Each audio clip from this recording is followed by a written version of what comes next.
Good morning. Good morning. Thank you very, very much for having me here this morning. I'm very excited. Hope you are enjoying, if you're visiting Atlanta, I hope you're enjoying your stay here. I will go pretty quickly. I know we're maybe a little bit behind, so I'm going to go rapidly through this presentation. I'm going to start with, when we think about our own community, in this case Metro Atlanta, we tend to think of the history of the city, or we think about the infrastructure. But, really, when we live in a place, it encompasses, and the strengths of that community, the strengths of that region really encompass everything. It's universities, it's corporate entities, it's our MARTA rail system, it's our history, Martin Luther King and the history of civil rights here in Metro Atlanta. We have amazing corporate leaders in this region, and that's, we often see the city of Atlanta's mayor out speaking about a topic, but really, in 2019, Atlanta has evolved over 40 years. These urban places have been created, and it's been because of the interaction of public, private, nonprofit, lots of organizations. I like to talk about this a little bit because I think we do forget that Atlanta really is just an incredibly strong community in many ways. It's the ninth largest metropolitan area in the United States, and again, it has some of our nation's most highly regarded corporate leaders. But what does that mean in terms of a global identity? This is about 5 years ago. The newspaper or website, The Guardian, put out this chart that kind of tried to say, if you look at the assets of cities and regions around the world, and you look at what they call the buzz strength or their brand, what are the places that are really amazing metropolitan areas, but they're also regarded very highly, they're talked about in the media. And if you look way up here in the corner, is the top 4. And this is at least by this organization, Los Angeles, New York, London, Paris. You think of these places, tourism and other things, you visit them. Atlanta's right here in the middle with Melbourne, Australia. But what I thought was really interesting is that these places like Shanghai, Tokyo, and Beijing, they got some of the highest, in Singapore, really some of probably the highest asset strength, the highest quality of urban places and infrastructure, yet they don't get a lot of buzz. So maybe that means we should be marketing those places better. I don't know, I'm talking about them a lot more. But I thought this was really an interesting way to think about how we recognize and how we compare our cities and our metropolitan areas. So I would argue in terms of metropolitan Atlanta in the United States, these are really our competitors. We mentioned earlier Amazon and Apple and Facebook. So Seattle is really strong with a lot of these new companies, and Boston, has amazing universities in Boston, and San Francisco. Well, part of the reason they're able to compete so much for new ideas and new businesses and new young entrepreneurs is because of these urban places. These all have very solid urban communities that help drive that innovation. And so that's part of what I think has really helped Metro Atlanta in the past 2 decades, is that we've really started to develop these high-quality urban places. This is my community in Decatur. This is a cute little fountain and other stuff right above the rail station. There's a MARTA rail station under this picture. So back in 2003, we really didn't have a lot of good urban places in Atlanta. We really didn't have any way to fund them. We spent so much money on highways and roads. We really didn't have any methods of funding infrastructure in urban places. And in 2003, I was lucky. I had $10 million in my budget, and I gave it to 2 places, Midtown Atlanta and Decatur, because that was the only places that had done any kind of urban plan to understand how are we going to use these funds, how are we going to create an urban mixed-use development. And so this station is about a mile from my house, and it's really helped Decatur become this mixed-use quality urban place. So we talk about transit a lot in Metro Atlanta. We have new organizations. We'll create a new organization that's supposed to help us with transit every 5 to 10 years, and we still get kind of stuck with the transit we have. And I'm going to show you a picture of MARTA. So we do have transit that goes out into the suburbs, but it's often these disconnected entities, county governments that are providing the transit services. Really, this is the core of our transit. This is the MARTA rail system. So we're sitting up here close to the Chamblee rail station, but we have not built a new rail station in 20 years at least. And so this is really the urbanized area. If you want to talk about walkable urban biking, it's really about 1 million people out of the 5 million people in Metro Atlanta that have the ability to live an urban lifestyle without an automobile. So it's pretty constrained in Metro Atlanta. And back again in 2003, I would say 25 of these rail stations were suburban parking lots. I mean, that was 20 years ago. And so we spent 2 decades just saying every one of those urban MARTA stations, every one of our historic town centers, they should be urban again. So it really began right before the 1996 Olympic Games. You know, we started focusing a lot on the quality of the urban place in the city of Atlanta. And at the same time, we really started focusing on the quality of urban places across Metro Atlanta. And so as a comparison, this is Washington, D.C. So Metro Atlanta, Washington, D.C., and San Francisco all started our transit systems at the same time. Atlanta still has this. Oops. This is Atlanta, and this is Washington, D.C. So the difference there is that our state government did not support extending transit and rail since then. It was really, the federal government provides a lot of resources to expand highways across the United States. You know, the United States is very automobile dependent. We have great urban places like Washington, D.C., but largely, you know, in Georgia, we have not had the support of state government, and that's really been the key. So why is that important? Well, we have a lot of jobs, a lot of people, particularly jobs, but also a lot of individuals who live within a half mile of the MARTA rail system. About 114,000. A lot of, as Ellen said, a lot of the young people, they want to be in urban places. Many of them don't have cars. But it's actually still pretty tough to live in Atlanta without an automobile. So we'll talk more about that. At the same time in the United States, you know, I kind of put Seattle up here because Seattle's bucking the trend. Its transit use in the United States right now is at least kind of flattened out, if not declining. And it's partly because, again, we are so automobile dependent. And we have, in the case of Seattle, they have done everything to try to encourage transit. They've developed quality urban places, they've put in programs, they've put in extra bus services, more frequencies. They've done lots of things to really encourage transit use, and it's really shown. But a lot of places in the United States, we've kind of, it's flattened out, and it's because, again, owning a car, our motor fuel in the United States is very cheap. And so we drive a lot. The difference between the United States and Europe is our vehicles are twice as big and we drive them twice as much as Europeans. They have smaller vehicles and they drive them much less. And it's even worse, our comparison to a lot of other countries in the world. Again, we're going to get there. We're going to eventually be driving electric cars or some other kind of vehicle, but I'm not sure we're going to get Americans out of their cars anytime soon. This is a study that was done by George Washington University and Chris Lineberger, and it really does show that Atlanta has turned the corner. Back in the 80s and 90s, in Metro Atlanta, most of our development was suburban, and really in the last 10 years, that's gone to be more of a majority urban. Urban out on the fringe, as Ellen said, sort of places like Perimeter Center.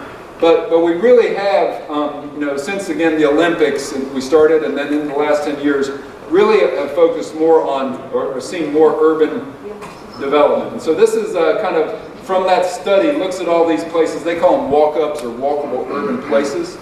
But then there's other potential walkable urban places that we still need to focus on. Now, the good thing is that these places are attracting a lot of growth now.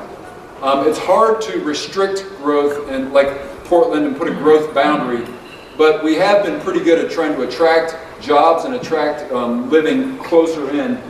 We haven't figured out how to stop it out on the fringe of the region.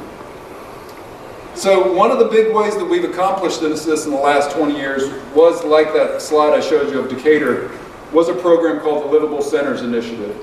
And all this program did is, back in 1999, it carved out $1 million a year for planning.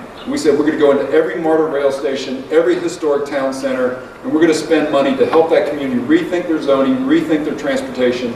And we've done 140 of these studies across Metro Atlanta now. Every MARTA rail station has done it, every historic town center.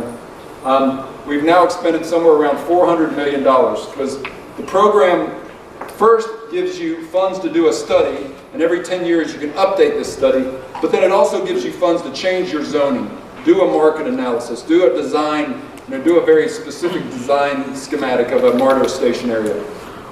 So we've done a lot of these studies all over the core of the region, and that really has helped us reinvent a lot of our urban places in Metro Atlanta.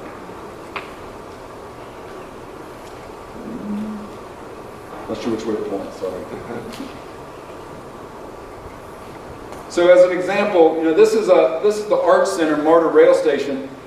It's surrounded by a lot of development, but now we're actually talking about building on top of this rail station. And so, again, 20 years ago, probably half of our MARTA rail stations were still just very suburban development. And I feel like now we've probably gotten to about 10 that are left that are still just really ripe for more urban densities, as much as we can possibly fit around these places. Because, as I tell folks, this is about, by today's dollars, probably a $300 million investment in this MARTA rail station, at least, if we tried to build these places. And yet we tolerate the fact that we have suburban development happening around them, and we're just wasting the public's investment that's been made here. So as an example, this is, again, going back many years in Midtown Atlanta. The LCI program, there was a plan that was done called the Blueprint for Midtown back in around 1999. And we just picked up that plan and started investing in it from the Atlanta Regional Commission with the CID here, Midtown CID. And so a lot of these places, you just don't think how important what I call urban infrastructure is, or these walkable places, safe, convenient, walkable places that make you want to get out of your car. You're like, well, why would I get in my car when I can walk down this beautiful street? And it's so important to feel that safety from an automobile. But most of the reasons people do not ride bikes in Metro Atlanta is because it's dangerous. And they're not stupid. They don't want to ride a bike on a busy highway with a lot of cars. This is Emory University right here. This is just another example of a roundabout that we created with LCI. There's hundreds of these examples in Metro Atlanta now. We actually did invest in the streetcar through the LCI program, built all the platforms and other things for the streetcar. Never get any credit for that. Perimeter Mall, Ellen mentioned Perimeter Center. This is an old plan, but back after we did the LCI, a company called Sembler came in and said, oh, we're going to redevelop this whole area around Perimeter Mall with some additional retail. And we're like, you know what? The plan says we don't need more retail. We need urban stuff. We need residential. We need people to live here at these jobs. And they said, well, we'll put it on the plan, but we're never going to build it because nobody wants to live in this place, in Perimeter Center. Well, 4 months later, they came back and said, hey, we found somebody to build that big tower. Because that retail developer they just didn't believe people want to live in an urban place in Metro Atlanta. But, it's kind of, it's going back, it seems kind of silly, but now this is fully occupied and we've built lots of other residential. Just another example, this is more of a suburban example in the city of Woodstock. Again, this was a historic town center, had an old historic community, gridded streets, and we did a plan, and then a company called Hedgewood Development came in and just built the whole city. It's become a very urban place now. And another suburban example in Suwanee, Georgia, up I-85 in Gwinnett County. And then finally, there is a couple examples out in what I call the woods. Metro Atlanta, one of the reasons we grow and just grow and grow is that there's really no boundaries around us, an ocean or anything to restrict that outward expansion.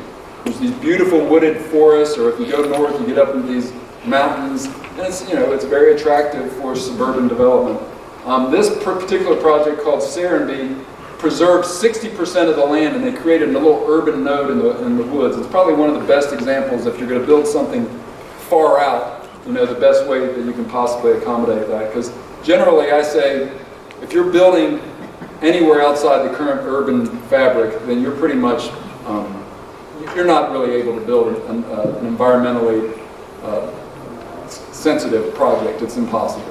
So we pretty much need to stay in the urbanized places we've created and redevelop those places. So I'm going to switch gears a little bit, but when you think about Metro Atlanta, what are all these wonderful economic assets? One that kept coming up, this has probably been about 7 or 8 years ago, was, well, with the airport, Hartsfield-Jackson Airport. It's a great feature of it's the busiest airport in the world, wonderful airport. And that's true. You step 1 foot outside the boundary of that airport and it was completely dysfunctional. The cities didn't talk to one another, they hated each other. The city of Atlanta hated Clayton County. Nobody would talk to one another. Delta Airlines has a fence around their headquarters. I mean, it was just ridiculous. And it had been that way forever. And so I kind of said, well look, if the airport's so important, why do we ignore it? Metro Atlanta Chamber of Commerce would do nothing south of I-20. They didn't go down there. And so I kind of thought about this a good bit. There was talk about creating some kind of development or airport authority by the state government. I didn't think that was possible. So I called Partnership Gwinnett in Gwinnett County, and Nick Messino runs an organization there, public-private organization, very successful, cooperative. And we created an organization called Aerotropolis Atlanta. This is Hartsfield-Jackson Airport many years ago, and this is it today with the 6th runway. So a huge economic asset, but we really weren't leveraging that asset because there was just no cooperation, no planning, and it was really kind of confusing. You get around the airport and you kind of don't really know if you're in an industrial area or you're in some kind of airport city. So I'm going to go a little bit faster, sorry. So this is the airport area. And again, the Aerotropolis Atlanta and now CID, we created a community improvement district down there, and now it's really much better at functioning towards the future for this area of Metro Atlanta. So one of the big things that we do at a regional level and with local governments is really just trying to tie land use plans to transportation plans.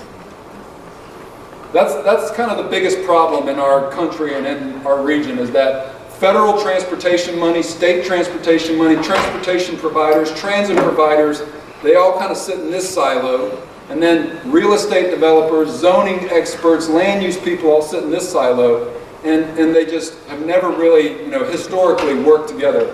And so trying to bridge that is really what the Livable Centers Initiative, a lot of our regional planning, a lot of things that we've been trying to do is to really make sure we put real estate investments where we are making transportation investments or where we already have transportation assets. So one of the ways that we've had to figure out how to do that is through, where do we find the money?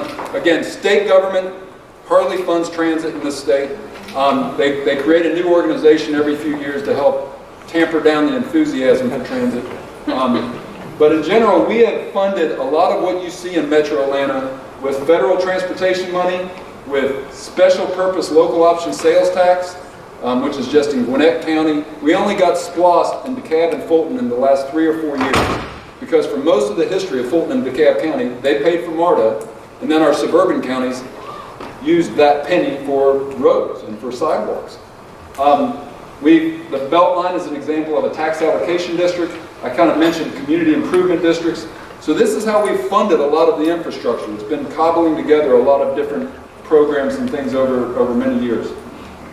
So as an example, community improvement districts, here's the center of the middle, Central Atlanta Progress and Midtown Atlanta.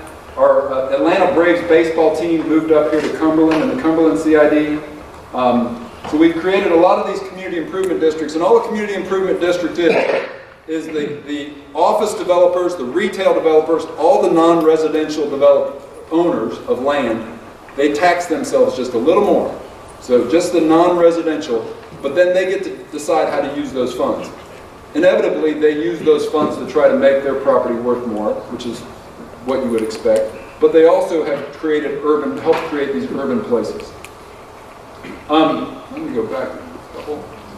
So where we are sitting right now, this area, this development, Marriott. The Marriott, but it's in a kind of this community. It's in Chambly. It's in Chambly, but this development in particular is in the city of Chambly. Buford Highway is just up the road, Peachtree to Cab Airport, the Chambly MARTA station, the Doraville MARTA station. A lot of assets out here. I mean, it's a wonderful place. Century Center, thank you. I would argue you won't find the assets and the populations and the community of like Chambly and Doraville anywhere in the South outside of maybe Miami, or if you go somewhere else in the United States, maybe in New York or in California. We have really a unique place here in Chambly and Doraville, Buford Highway and Peachtree to Cab Airport. It's just very unique. And so about 5 years ago, I began working with the two cities to figure out how to implement their plans. We created an organization called the Peachtree Gateway Partnership, which is a public-private organization with Georgia Power and with others. And we have focused really in the last 2 years on creating a community improvement district, or a CID, around this area. How do we get the business people together to help create urban infrastructure around the Chambly MARTA station and the Doraville MARTA station? And so that has been successful. About 2 months ago, the CID came into fruition.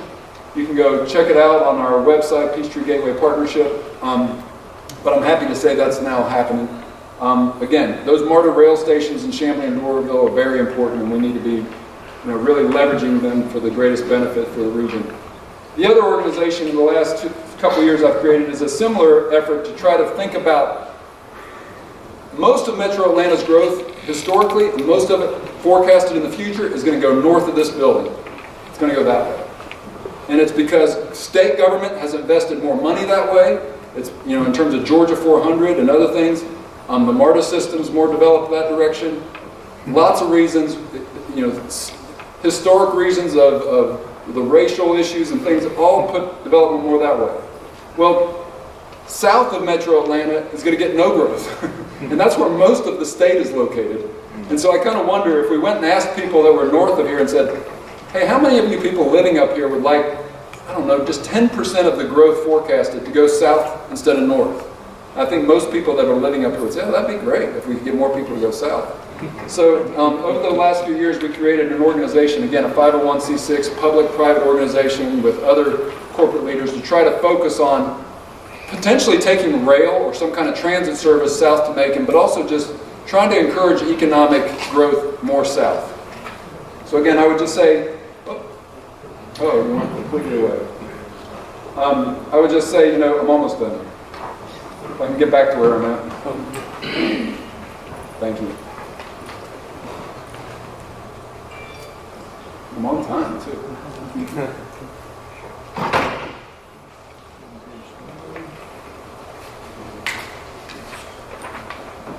That's good. I can go back. So why should we focus on urban places in Chambly, Doraville, other places in Metro Atlanta? And again, it's really because these urban places are really going to be the hubs of the current economy. And if you need a big manufacturing facility or a big distribution facility for Amazon or something else, it's not going to be inside 285. It's not going to be in the city of Atlanta. There's just no sites like that left. It's going to be out further along one of our interstate corridors. But if you're trying to attract smart entrepreneurs, a lot of tech companies, those places are going to be in the urban places generally around the city of Atlanta and our suburbs. And really focusing on how we create districts that really provide a lot of innovation, like what we've seen happen around Georgia Tech and around Midtown Atlanta. How do we get students and companies and the city of Atlanta and the private, other individuals working together to create kind of that district, that innovation district? Austin, Texas has done a good job of this. There's a lot of things written about sort of trying to focus on creating these urban innovation districts, and I think that's probably our future. Now, on a more sobering side about growth in Metro Atlanta, The biggest investments we're making in transportation right now are not MARTA, they're not transit, they're none of that. We're going to basically double deck the top end of 285 from where the Brave Stadium is all the way to past the other side of 285 over the next 10 years.